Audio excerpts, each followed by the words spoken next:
મિત્રો, ગુજરાતમાં વિસાવદર વિધાનસભાના ખેડૂતોએ જ્યારથી ક્રાંતિ કરી છે ત્યારથી આખા રાજ્યના લોકોની અંદર એક નવા પ્રકારનો આત્મવિશ્વાસ પેદા થયો છે। વર્ષોથી ભાજપની સરકારે એવું કરેલું કે કોઈ માણસને બોલવા દેવાનો નહીં, ગામમાંય નહીં, સીમમાંય નહીં, સોશિયલ મીડિયામાંય નહીં, મીડિયામાંય નહીં, સરકારી ઓફિસમાંય નહીં, ક્યાંય નહીં। સેજે મોઢું ખોલો, સેજે બોલો, સેજ પ્રશ્ન પૂછો તો કાં ભાજપના ગુંડાઓ અને કાં પોલીસ આવી અને તમને દબાવવાની શરૂઆત કરે। અને 30-30 વર્ષ સુધી આવી રીતે દાબ દબાણ અને દંડાની સરકાર ભાજપે ચલાવી, પણ જ્યારથી વિસાવદર વિધાનસભાના ખેડૂતોએ હાવણો માર્યો છે ત્યારથી આખા ગુજરાતના લોકોની અંદર એક નવો હિંમત આવી છે, નવો વિશ્વાસ આવ્યો છે। દોસ્તો, બધાય બોલતા થયા છે, અવાજ ઉઠાવતા થયા છે, નીડર બન્યા છે, પોતાના હક માટે લડતા થયા છે અને લોકો જાગ્યા, લોકો બોલતા થયા, અવાજ ઉઠાવતા થયા તો ભાજપ અને કોંગ્રેસ બેયના પેટમાં તેલ રેડાયું કે આટલા વર્ષથી દબીને રાખ્યા હતા એને આને બોલતા કેમ કર્યા। તમે આ ખેડૂતોના માવઠાની જે પ્રશ્ન બન્યો ત્યારે જોયું હશે કે અનેક લોકોએ ખેડૂતોએ વિડીયો બનાવીને મીડિયામાં બાઇટ આપીને એનો વિરોધ કર્યો અને અવાજ ઉઠાવવાનું સ્વયંભૂ કામ કર્યું અને એના કારણે સરકારની ઉપર દબાણ થયું। સરકારે કૃષિ મજાક પેકેજ જાહેર કર્યું। આંકડો બોલો તો એમ લાગે કે બધા ખેડૂતોના ફળિયામાં એક એક હેલિકોપ્ટર આવી જાય એટલા રૂપિયા ફાળવ્યા છે અને બોલે એવી રીતે છાપામાં 10,000 કરોડનું પેકેજ। હાથમાં કેટલા આવશે? તો કે હાથમાં તમાકુ ને બીડી લેવા એટલા પૈસા આવશે। પણ મિત્રો, મને એક વાત યાદ આવી આ 10,000 કરોડના પેકેજ ઉપર। અહીં મંચ ઉપર બધા આપણા આગેવાનોએ વાત કરીને કે સરકારમાં આમ ને સરકારમાં તેમ ને સરકાર આમ। મને તો જ્યારથી વિસાવદરના લોકોએ ગાંધીનગર મોકલ્યો ત્યારથી મેં સરકાર ભાળી નથી। મને તો ત્યાં રોજ સર્કસ જોવા મળે છે। એ સર્કસ છે, સરકાર છે નહીં। તમે કોની વાત કરો છો? સરકાર હોવી જોઈએ ને દોસ્તો। 10,000 કરોડ રૂપિયાનું પેકેજ આવીને જાહેર કર્યું। જૂના જમાનામાં ભવાયા આવતા, આખો દી ગામમાં માગે, પછી રાતે 92 લાખ માળવાનો રાજા બને। ગામ આખું બેઠું હોય સામે એમ કે માગ માગ કે માગી આપું, એટલે જનતામાંથી કોઈ કઈ માગે કે ન માગે 10,000 કરોડ આપ્યા। ખબર પડે તો પાછો ઈનો હામો મળે કે ભાઈ 10 રૂપિયા આપો ને। થાય છે કે નથી થતું આવું? આ 92 લાખ માળવાના રાજા આવ્યા, 10,000 કરોડ આપીને ગયા છે। હાથમાં કાણી કોડી આવશે નહીં, પણ બધાય ખેડૂતોને લૂંટી લે। ખાતરમાં, દવામાં, બિયારણમાં, પાણીમાં, ટોલ ટેક્સમાં, આ ટેક્સમાં, તે ટેક્સમાં। દોસ્તો, સરકાર એક દૂધણી ભેંસ છે, પણ કમનસીબી ગુજરાતના ખેડૂતોની એવી છે કે મોઢું આપણા ભાગમાં આવ્યું અને પછવાડું કંપનીના ભાગમાં આવ્યું। તમારે નકરું ખાણ દીધા કરવાનું, પૂળા નાખ્યા કરવાના, નીળ નાખ્યા કરવાની, સરકાર ધરાય એટલે આંકોરથી કંપની કાઢી લે છે। સાચું હોય તો આ પાડો ને ખોટું હોય ના પાડો। તમે જેટલી મહેનત મજૂરી કરો બધું જ સરકાર તમારી પાસેથી લઈ જાય અને પછવાડું ભાજપના ગુંડાઓના હાથમાં, કંપનીના હાથમાં, ઉદ્યોગપતિના હાથમાં, બુટલેગરોના હાથમાં વાહેલો ભાગ આવ્યો, આપણા ભાગમાં આગલો ભાગ આવ્યો। ગમે એટલી મહેનત કરો વધે નહીં કાંઈ, સરકાર ખાઈ જાય ને ઓલી બાજુથી કાઢી લે, દોઈ લે છે। દોસ્તો, આ પરિસ્થિતિની અંદર ગુજરાતના ગામડાનો છેવાડાનો માણસ દુખી છે અને દુઃખ એક વિષયનું હોત તો એનું નિરાકરણ ધીમે ધીમે આવી ગયું હોત। અહીંયા તો હોય એટલી વાતનું દુઃખ છે। આ 10,000 કરોડનું કૃષિ રાહત પેકેજ જે આપ્યું છે એની અંદરથી તો ખેડૂતને જેટલું નુકસાન ગયું એનું કઈ થાય એમ નથી। હેમંતભાઈ અને સામંતભાઈ બધાએ કીધું કે ભાઈ આનાથી 1 વર્ષનો ભૂકો આવે। આ અનેક ખેડૂતોના દીકરા દીકરીઓ અમદાવાદમાં, રાજકોટમાં, વડોદરામાં ભણે છે, એની ફી ભરવાના પૈસા ક્યાં? આ રાહત પેકેજ થી ફી ભરાઈ જાય? ઘણાના ઘરમાં માંદગીનો ખાટલો છે, દવાખાનાનું બિલ આવી ચડ્યું છે, ક્યાં કરશું? કેટલાય ખેડૂતોએ આ વખતે લગ્ન લેવાનું નક્કી કર્યું છે કે ભાઈ આ વખતે માંડવી હારી થાય તો દીકરીને ઘર ભેગી એના કર દઈએ, દીકરો પવણાઈ દઈએ, એના ઘરે રહેતા થાય એવો વિચાર કર્યો હશે। સરકારને એ વાતની કોઈ ચિંતા નથી કે આ ખેડૂત દીકરી કેમ પરણાવશે, ફી કેમ ભરશે છોકરાની, માંદા માણસના દવાખાનાનું બિલ કેમ ભરશે, કોઈ ચિંતા ત્યાં નથી ગાંધીનગરમાં. શું કામ? ગાંધીનગરમાં સરકાર નથી, આપણા બધાના મતથી જ્યાં સર્કસ ચાલુ કરેલું છે આ લોકોએ.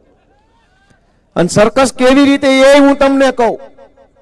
પ્રાથમિક શાળામાં ઓલી સંગીત ખુરશીની રમત આવે, એમાં એક જણો ખૂણામાં ઉભો ઉભો duck duck duck duck duck duck duck વગાડે એટલે ઓલી ખુરશી ફરતા ફરતા બધા ફરે.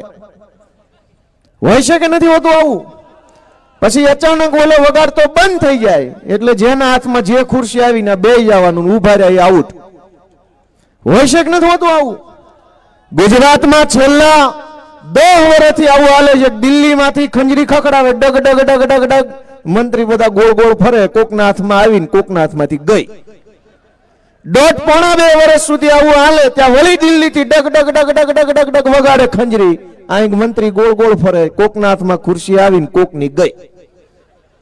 થાય છે કે નથી થતું આવું? તો દોસ્તો, સરકારમાં આવું હોય કે સર્કસમાં આવું હોય? આ સર્કસ છે. તમે કોની પાસે આશા રાખીને બેઠા છો કે તમારી વાત સાંભળે? ન્યા કોઈ સરકાર નથી ભાઈ, ન્યા સર્કસ છે.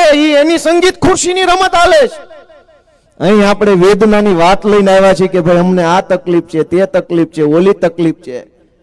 ન્યા કોણ સાંભળશે? ન્યા કોઈ સરકાર નથી, સર્કસ હાલે છે. આ સર્કસને બંધ કરાવવા હાટું થઈને એક વખત આમ આદમી પાર્ટીને તમારા આશીર્વાદ આપો એવી વિનંતી કરવા આવ્યા. દોસ્તો, આ સર્કસ બંધ કરો. ખેડૂતના હાથમાં 5 પૈસા નથી અત્યારે. ચૂંટણી આવશે ત્યારે પૈસા આપવા આવશે. વિસાવદરની ચૂંટણી હતી, કોઈ સર્વે કર્યા વગર જેને જે જોઈએ એ ભાજપ વાળા આપતા હતા. સોગંદનામું નહોતા લેતા, ફોટો નહોતા માંગતા, કાંઈ નહીં. લઈ જવા ગોપાલ નો આવવો જોઈએ. ચૂંટણી હોય ત્યારે દેવા માટે પૈસા છે, ચૂંટણી ન હોય ત્યારે દેવા માટે આશીર્વાદ ને ભાષણ જ હોય છે. કે અત્યારે આ ભાષણ છે, લઈ જાઓ. ચૂંટણી આવે ત્યારે ભાજપ વાળા આવીને આપી જશે. મિત્રો, આપણે વિચારવાનું છે કે આવું કેમ થાય છે. આપણે ખાતર નથી મળતું ને આમ છે ને તેમ છે ને 100 પ્રશ્નોની ચર્ચા કરી. મારે તમને એક વાત યાદ કરાવવી છે કે કોક માણસ બહુ પાપ કર્યા હોય ને, કોકનું ખોટું કર્યું હોય, વ્યાજે રૂપિયા આપી આપીને ખૂબ બીજા પૈસા પડાવી લીધા હોય, કોકની જમીનો લખાઈ લીધી હોય, કોકનું સરકારી નોકરી દરમિયાન કોકનું પડાવી લીધું હોય, એના ઘરમાં ક્યારેક કઈક દુર્ઘટના બને, જુવાન દીકરા દીકરી કે કઈક કોક કમોત મરે ને પછી પાપી માણસની આંખ ખુલી જાય અને પછી એ માણસ એમ વિચારે કે ભાઈ હવે આ મોત થઈ ગયું, ત્યાંથી મારી આંખ ખુલી, હવે મારે બીજું નવું પાપ નથી કરવું. દોસ્તો, ગુજરાતમાં અનેક લોકોએ પોતાના જીવનું બલિદાન આપ્યું, પણ એ બલિદાનથી આપણી આંખ ન ખુલી એટલા વર્ષ સુધી. આજ દેવભૂમિ દ્વારકાની અંદર ગયા વર્ષે 2 વર્ષ પહેલા ભાડતર ગામના ખેડૂતો પેલા 4 કરોડ રૂપિયા બૂચ મારી ગયા. ભાજપના માણસો એમાં આત્મહત્યા કરી લેવી પડી. દીકરીઓ રોતા રોતા વિડીયો બનાવ્યો. અને એ પછી 2024માં લોકસભાની ચૂંટણી આવી. કોક માણસનું મોત આપણી આંખ ન ખોલી શક્યું. આ મોરબીનો બ્રિજ તૂટ્યો, 150 જણાનું મોત થઈ ગયું. કેટલાય બાળકો નીચે પડીને ગુજરી ગયા. એ નિર્દોષ બાળકોનું મોત ગુજરાતની જનતાની આંખ ન ખોલી શક્યું. હરણીની અંદર બોટ ઊંધી પડી, કેટલાય છોકરા નિર્દોષ એમાં મરી ગયા. એ મરી ગયેલા છોકરાનું કમોત આપણી આંખ ન ખોલી શક્યું. ગુજરાતમાં આજે એક ખેડૂતને અગાઉ બીજા 2 ખેડૂત 3 ખેડૂતોએ આત્મહત્યા કરી માવઠાના કારણે. એ મોત પણ આપણી આંખ નહીં ખોલી શકે. રાજકોટમાં અગ્નિકાંડ થયો, કમોત મર્યા લોકો, એ મોત આપણી આંખ ન ખોલી શક્યું. દોસ્તો, માણસનું મોત થયા પછી જો આપણી આંખ ન ખુલવાની હોય ને તો વાંક ભાજપનો નથી. આપણે વિચારવું પડશે કે આપણી આંખ ખુલતી કેમ નથી. એક દીકરો મરી જાય ને તો ભ્રષ્ટાચારી લાંચિયા અધિકારીની આંખ ખુલી જાય કે હવે ન લેવાય પૈસા. અહીંયા તો મોત ઉપર મોત, મોત ઉપર મોત, મોત ઉપર મોત. અને છતાંય આપણામાંથી તે હજારો લોકો ભાજપ ભાજપ દબાવો, ભાજપ દબાવો, દબાઈ દબાઈ કરે. દોસ્તો, વાંક ભાજપનો કાઢવો કે આપણી અંદર આત્મમંથન કરવું? દોસ્તો, ખેડૂતોએ આપણે બધાએ આત્મમંથન પણ કરવું પડશે કે આપણી બાજુવાળો જો ભાજપને મત આપતો હોય તો 2 કલાક બેહાડીને સમજાવવો પડશે કે દુનિયામાં મોત થાય છે ને તને શરમ નથી આવતી ભાજપને મત આપતા? આંખ ખોલ, તારી આત્મા જગાડો, એવી વિનંતી આપણે બધાય કરવી પડશે. દોસ્તો, ખાલી આપણે પ્રશ્નો ઉપર ચર્ચા કરશું એનો અર્થ હું? આપણામાંથી જ તે કેવું થાય છે કે આ ઈશુદાનભાઈ ચૂંટણી લડતા હતા અને દ્વારકા જામનગરમાં તો ચૂંટણી આવે ત્યારે બધા ઉદ્યોગપતિઓ અને કંપનીના માણસો સક્રિય થઈ જાય, ગામડે ગામડે પૈસા પહોંચાડે, ગામડે ગામડે આગેવાન મોકલે, અલગ અલગ જ્ઞાતિના લોકોને દમદાટી કરે કે તમારી કંપનીમાં 25 ગાડીઓ આલે છે, ટ્રક આલે છે, તમારું ફલાણું આલે છે, જોજો હો ઈશુદાન નો જીતવા જોઈએ. દોસ્તો, આપણે આવી બધી વાતોમાં આવી જઈએ છીએ અને ભાજપ વાળાની ખબર છે ભલે કિસાન મહાપંચાયત કરતા ચૂંટણી ટાણે કંપનીને કહી દેશું ને આના આજ બધા મત આપી જાય આપણને. દોસ્તો, આપણે આપણી આંખ ખોલવી પડશે, આપણો આત્મા જગાડવો પડશે અને આપણો આત્મા નહીં જાગે તો દુનિયામાં ભગવાન આપણું સારું નહીં કરી શકે. જો આપણે આપણું સારું નહીં કરવા માંગીએ તો આપણે પોતે જ આપણું સારું કરવા નહીં માંગીએ તો કોણ આપણું સારું કરી દેવાનું છે? ચૂંટણીઓની અંદર અમારી નાતનો ઊભો છે, આ અમારા કુટુંબ વાળો ઊભો છે, ઓલી નાત તો નહીં જ, એને તો મત નથી જ દેવાના. મિત્રો, આવું થાય છે કે નથી થતું? સાચું કહેજો, આ કે ના કયો? મહાભારતના કુરુક્ષેત્રના મેદાનની અંદર અર્જુન છે ને એના હગાની સામે જ ઊભો હતો. તેથી અર્જુને એમ વિચાર્યું હોત કે આ દ્રોણ મારા કાકા છે, આની સામે થોડું કઈ ડખો કરાય તો ક્યાં મહાભારત થવાનું હતું, તો દુશાસનનું શાસન ટકી ગયું હોત. પણ હગો કાકો હોય પણ દુશાસન હોય ને તો કૃષ્ણ એમ કહે છે કે તીર મારી દેવું જોઈએ એક વખત વિચાર્યા વગર. અને આપણે તાલુકા જિલ્લા પંચાયતની ચૂંટણીમાં ભાજપમાંથી આપણી જ્ઞાતિનો ઊભો હોય તો ગપ ગપ ગપ બટન દબાઈ દઈએ છે ભલે ભાજપ વાળો મારો હગો. અને પછી આપણે એમ કહીએ ખાતર નથી મળતું, પછી એમ કહીએ કે ટેકાના ભાવમાં આપણને ફાયદો નથી થતો, માવઠામાં નુકસાન થયું. આપણે બધા આપણી પોતાની જ્ઞાતિના લોકોને, આપણા કુટુંબના ને ગામના મત આપીને બેઠા છે, એમાં હું ભેગો. આપણે બધા દીધા તો આપણી જ્ઞાતિ વાળાને જ છે. આવા માવઠાની કઈ આડા? ગમે એમ કરો દોસ્તો, આપણે આપણો આત્મા જગાડવો પડશે. હું તમારા છોકરા તરીકે તમને વિનંતી કરી રહ્યો છું કે દોસ્તો, આપણે આપણો આત્મા જગાડવો પડશે. ચૂંટણી ટાણે આપણે કેમ ભૂલવાઈ જઈએ છીએ, કેમ છેતરાઈ જઈએ છીએ? વિસાવદર વિધાનસભાના ખેડૂતો પાસેથી આપણે અનુભવ લેવો પડશે કે આખા વિસાવદરના ખેડૂતોએ મોરચો સંભાળી લીધો કે આ ગોપાલને હારવા નથી દેવાનો, ભાજપનો બાપ આવે તો પાડી દેવાનો છે. કેવડી લોભ, લાલચ, દાબ દબાણ, ધાક ધમકી બધું જ લાગી ગયું.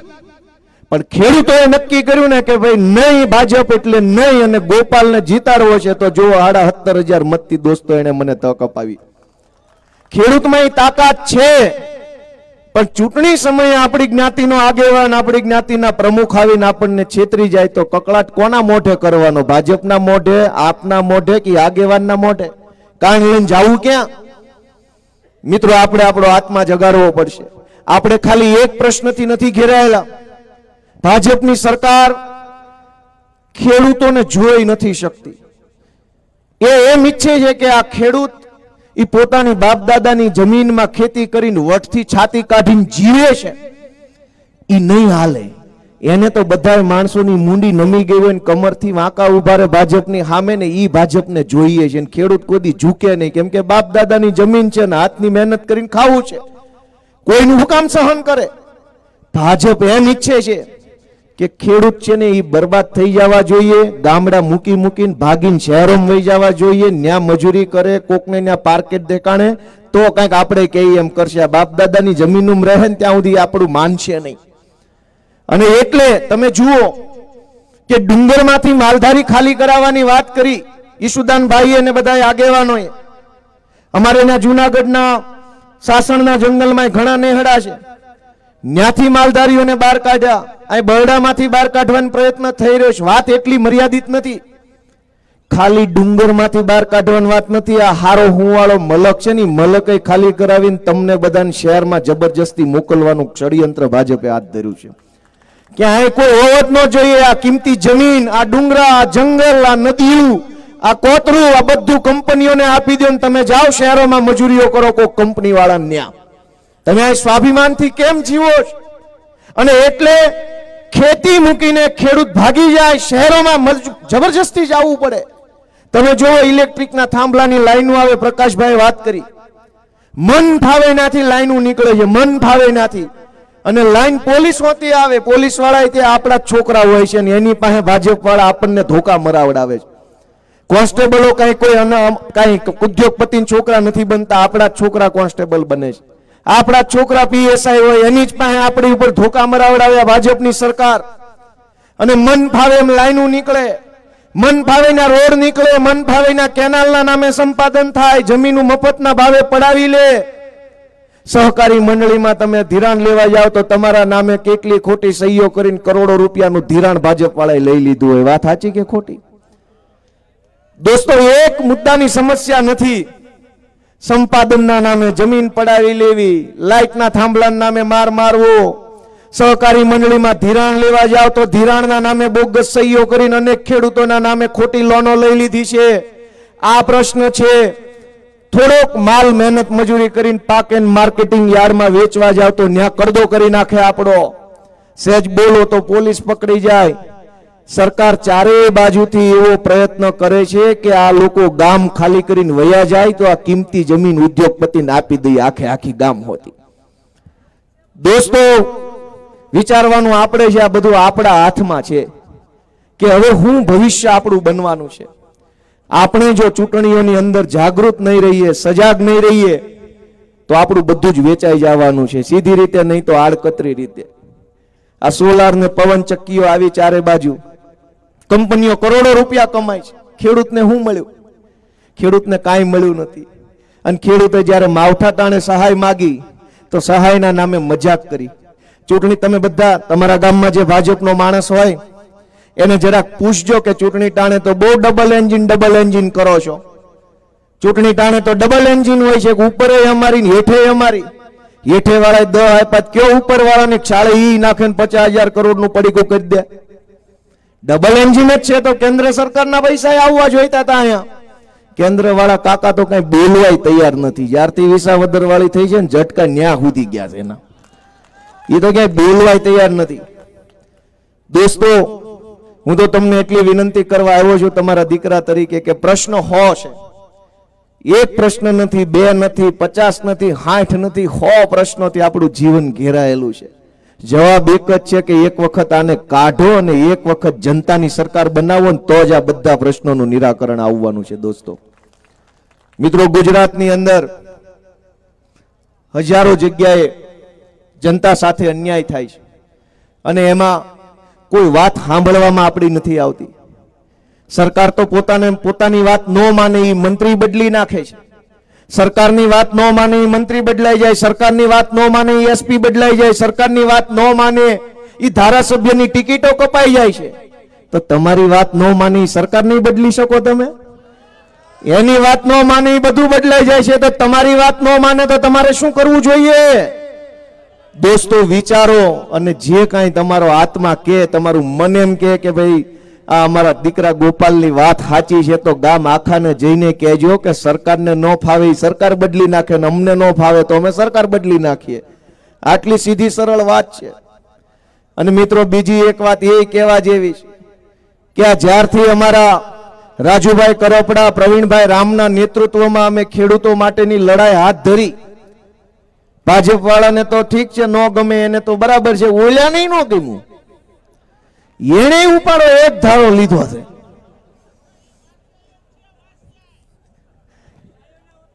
જ્યારથી ખેડૂતોની લડાઈ આમ આદમી પાર્ટીએ હાથ ધરી, ભાજપ વાળા કરતા કોંગ્રેસ વાળા ઉપાડો મોટો લીધો છે. એક ધારા મને ગાળ્યું દે છે. જે સભામાં જાય પાછળ લખ્યો ખેડૂત પંચાયત, ભાષણમાં ગોપાલ ઇટાલિયો આવો છે ને એના બાપા આવા છે ને એના લુગડા આવા છે. લે દોસ્તો, મારે કોંગ્રેસના મિત્રોને અહીંથી એક જ વિનંતી કરવી છે કે ભાઈ અમે જે હોઈએ તે, અમે નથી હારા, કાંઈ વાંધો નહીં. તમે બહુ હારા છો, જાવ સાયોના હોટલમાં આખા ગુજરાતના ખેડૂતોને બોલાવીને 2-2 લાખ રૂપિયા આપી દો. ચૂંટણી ટાણે આપતા હતા ને એવી રીતે. તમને એ ફાવે જ છે. હોટલમાં બોલાવીને રૂપિયા આપતા ફાવે છે. ટ્રેનિંગ છે તમારી પાસે, લોકો પાસે પુરાવો છે, વિડીયો, સીસીટીવી કેમેરા. જાઓ આપો રૂપિયા ખેડૂતોને. કેમ અમારો વિરોધ કરવો? ચૂંટણી ટાણે હું ત્યાં ઉભો તો તેથી 2-2 લાખ રૂપિયા એક માણા દીઠ આપતા હતા. અને માણા લઈ આવે એને કમિશન પેટે 50,000 આપતા હતા. આપો ન ખેડૂતોને, જાઓ માવઠું આવ્યું છે તો 2-2 લાખ રૂપિયા ભાજપ પાસે લઈને. દોસ્તો તમે વિચારજો કે અત્યાર સુધી સેટિંગમાં કેવું હાલ્યું હશે. આ અમે આવ્યા ત્યારે આ બેયના ભોપાળા ખુલ્લા પડ્યા છે, બે ભૂરાયા થયા છે. એક હામટા બે ભૂરાયા થયા, એનો અર્થ શું થયો? બે ભેગા હતા, પણ ગામને ખબર નહોતી કે આ હારા ભેગા હશે. મિત્રો, હું તમને એક જ વિનંતી કરું છું કે અમે બધાએ બહુ મોટી લડાઈ હાથ ઉપર લઈ લીધી છે. ઓલું નથી કહેતા કે ભાઈ તમારા ભરોસે અમે શરત નાખી દીધી, જોજે હો ભાઈ પાછો.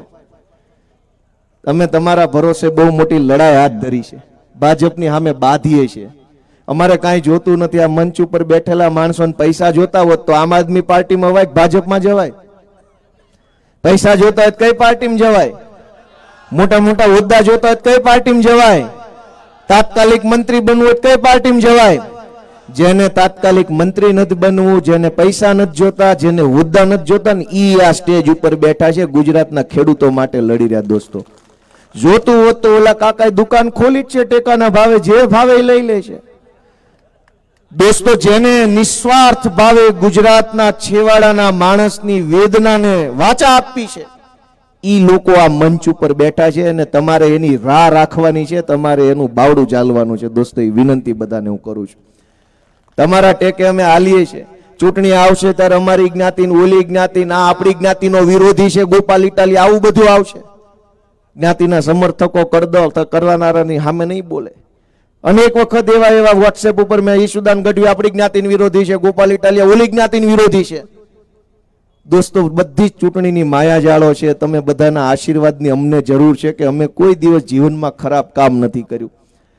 આજ ગુજરાતમાં કોઈ બોલવા તૈયાર નથી ભાજપની સામે. એવા સમયે ભાજપની જેલમાં રહેવું તૈયાર છે, પણ ભાજપ સામે ઝૂકવું તૈયાર ન હોય ને એવા નેતાઓ આપણને મળ્યા છે. દોસ્તો, જેને જેલમાં ન જવું એ ભાજપમાં જાય છે, અને અમારે ભાજપમાં નથી જવું એટલે જેલમાં જાય છે. ચૈતર વસાવાને ગલાસ જેવી બાબતમાં 307, આ યુવરાજસિંહ જાડેજા ઉપર 307, આ રાજુભાઈ કરપડા પર 307. કાંઈ વાંધો નહીં, અમે 307 પાર્ટી, પણ જે દિવસે ગુજરાતના ખેડૂતો અમને આશીર્વાદ આપે ને તેથી 420 માં આખી ભાજપ જેલમાં પૂરી દેવાની છે. અમે 307 પાર્ટી ને 420 પાર્ટી. અને હું તો સ્ટેજ ઉપર બેઠેલા બધા આગેવાનને વિનંતી કરું છું, ભાજપનું નામ લેવું 420 પાર્ટી એમ બોલવાનું, એટલે પબ્લિક સમજી જાય. ભારતીય જનતા ને એને ભારત હારે કઈ લેવા દેવા નથી, જનતા હારે લેવા દેવા નથી. એ તો 420 પાર્ટી છે. એટલે મહેરબાની કરીને ક્યાંય પણ બોલો, બે હાથ જોડીને વિનંતી, તમે ક્યાંય પણ બોલો 420 પાર્ટી બોલવાનું, એટલે પબ્લિક સમજી જાય. 420, અમે 307 પાર્ટી, અમને 307 પાર્ટી કહેવાની, એને 420 પાર્ટી કહેવાની. બાકી દોસ્તો, આપ તમામ ખૂબ મોટી સંખ્યામાં આવ્યા, બેઠા, નિરાતે વાત સાંભળી. અમે અમારી ખેડૂતો પ્રત્યેની લાગણી, હમદર્દી જે કાંઈ હોય રજૂ કરી એ બદલ, અને તમે સાંભળી એ બદલ હું બધાનો આભાર વ્યક્ત કરું છું. આમ આદમી પાર્ટીને તમારા આશીર્વાદ આપજો. અને છેલ્લે એક વાત કે આમ આદમી પાર્ટીએ ખેડૂતો માટે મહત્વની 10 માંગણીઓ મૂકી છે. આમ તો હજારો માંગણીઓ છે, એ તમે સૂચન આપી શકશો આમ આદમી પાર્ટીને, પણ 10 માંગણી મહત્વની આમ આદમી પાર્ટી લઈ અને ગુજરાતના ગામડે ગામડે જઈ રહી છે. એક કે ગુજરાતના તમામ એપીએમસી માર્કેટિંગ યાર્ડમાં કડદા પ્રથા થાય છે. તોલ માપના નામે, ભેજના નામે, માલ ખરાબ છે એના નામે, બીજી ત્રીજી રીતે, કોઈ પણ રીતે કટકી કમિશન કરવામાં આવે છે. એ ગુજરાતના તમામ માર્કેટિંગ યાર્ડમાં કડદો બંધ થવો જોઈએ અને આવો કડદો કરનારાને જેલમાં પૂરવા જોઈએ. આ પહેલી માંગણી આમ આદમી પાર્ટી મૂકે છે. તમે બધા એમાં સંમત છો? બીજી માંગણી કે અનેક માર્કેટિંગ યાર્ડમાં જ્યારે તમે માલ વેચવા જાઓ અથવા ટેકામાં માલ વેચવા જાઓ ત્યારે માલ લીધા પછી એમ કહેવામાં આવે કે હવે અમારું ગોડાઉન હામ મેં પહેલાની જગ્યાએ છે ન્યા ખાલી કરી આવો. કહે છે કે નથી કહેતા? આવું ગુજરાતના તમામ યાર્ડમાં ખેડૂત માલ વેચવા આવે તો એને ગોડાઉન કે ફેક્ટરી સુધી પહોંચાડવાની ફરજ પાડવી જોઈએ નહીં. માલ જ્યાં વેચો છે ત્યાં જ ખાલી કરવાનો છે, પછી ત્યાંથી ઉઠાવીને વેપારીને જ્યાં લઈ જાવ ત્યાં લઈ જાય. આ બીજી માંગણી આમ આદમી પાર્ટીએ રજૂ કરી છે. દોસ્તો, આમ આદમી પાર્ટીએ પંજાબની સરકાર હતી ત્યાં, અત્યારે જે છે ત્યાં ખેડૂતોને જ નહીં માત્ર ભાગ્યાઓને પણ સહાય ચૂકવવાનું કામ કર્યું. દેશની પહેલી એવી સરકાર છે જેણે ભાગ્યની ચિંતા કરી છે. દોસ્તો, આજ દિવસ સુધી દેશની કોઈ સરકારોએ ભાગ્યની ચિંતા નથી કરી. આપણે ત્યાં ભાગવું આપવાની પ્રથા છે. આખું ખેતર મજૂરી ભાગે કે ખર્ચા ભાગે કે પાણી ભાગે ને એવી રીતે આપણે અલગ અલગ પ્રથા છે જિલ્લા વાઇઝ. આમ આદમી પાર્ટીએ ગુજરાતમાં પણ માંગણી મૂકી છે કે ખેડૂતોને સહાય આપો, ભાગવું રાખ્યું હોય એને સહાય આપો, મજૂરી કામે રાખ્યું હોય એને સહાય આપો, એવી ત્રીજી માંગણી આમ આદમી પાર્ટીએ મૂકી છે મિત્રો. ત્યારબાદ ડેરીઓની અંદર ખૂબ ભ્રષ્ટાચાર થાય છે. તમામ ડેરીમાં અલગ અલગ ડેરીમાં અલગ અલગ પ્રકારે ભ્રષ્ટાચાર થાય છે. તમામ ડેરીઓની અંદર ડેરી જે નફો કરે એ નફો છેલ્લામાં છેલ્લા દૂધ ઉત્પાદક પશુપાલક સુધી પહોંચાડવા માટે અને પારદર્શક વહીવટ કરવા માટે થઈ અને સરકાર એક સિસ્ટમ બનાવે એવી માંગણી આમ આદમી પાર્ટીએ મૂકી છે.